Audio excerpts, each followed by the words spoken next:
Hello and welcome. I'm Stephen Lindwall. Today we remain in the section of the first law, make it obvious. Chapter 5, the best way to start a new habit. James Clear starts the chapter with the example of an exercise research study. The outcome was that by having a deliberate intention of when and where to exercise, it had 2 to 3 times the impact rather than not having that intention. Wow! 2 to 3 times. If someone told you you could be over 200% more successful with one technique, would you listen? I sure would. This technique is referred to as the implementation intention. It's a plan you make beforehand about when and where to act. People who make specific and obvious plan for when and where they will perform a new habit are more likely to follow through. Cues that trigger a habit come in a wide range of forms, but the 2 most common cues are time and location. The formula is basically a behavior at a specific time in a specific location. So, hey, exercise at 7 p.m. at the gym. Pretty straightforward. The outcome is that, hey, you follow through. It happens. Anyone out there working on a project with a project manager? You SMEs out there? I know you're out there. That project manager is rather pesky, aren't they? Do they persistently ask you for a commitment date on a deliverable? Yeah, they do, because that deliverable is in the plan and probably falls somewhere on that Gantt chart, and they want to keep things on track. If a project manager has a superpower, usually this is it. They give a team a deadline and then hold them accountable. Most of the time we have good intentions. I'm going to eat healthier. I'm going to go to the gym more. I'm going to get more sleep. But then it turns into, well, should I do this today? Do I do it in the morning or at lunch? I'll do it soon, maybe after work, or before, or never. Distracted throughout the day, and at the end of the day, oops, I forgot again. Been there. The lesson is that we never say when and where we're going to do it. We're too vague.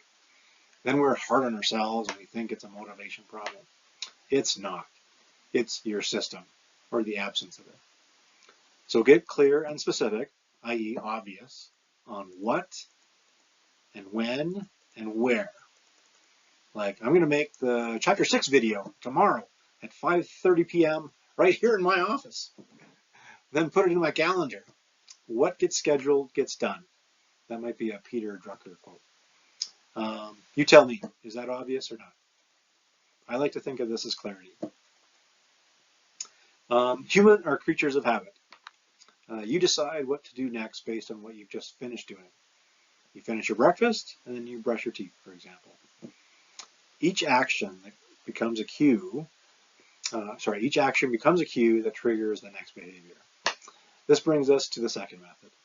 We can use that connectedness of behavior to our advantage. It's called habit stacking.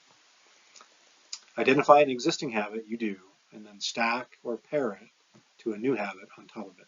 Stack it or pair it. That's kind of what it's all about. I have some personal habit stacking examples. For example, I jump in the shower. I'll fill up a bucket with that cold water while the water heats up. Or I'll finish my shower with a 30 seconds of cold just to get the body going in the morning. The morning exercise, I'll do some stretching. I'll do a 7-minute workout, and then I'll follow it with stairs or wall squats or something. And then I'll log things that I'm grateful for, and then I'll do my daily planning. So these things will go back to back. If I'm at the gym, I usually start my workout with a 15-minute cycle. So yeah, I could just listen to tunes, but hey, listening to 2 TED Talks, I can do that in 15 minutes and be more effective and productive. I also go for morning walks. I listen to Darren Daily. So hey, you can do that too. How about my wife? She buys a new pair of shoes. She's got to throw out the old one or donate an old pair.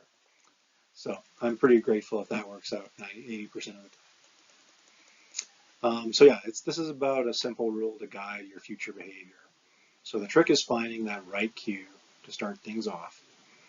And it should have that same frequency. So if you're doing something daily, yeah, you want to do something else daily, then just sort of link those two.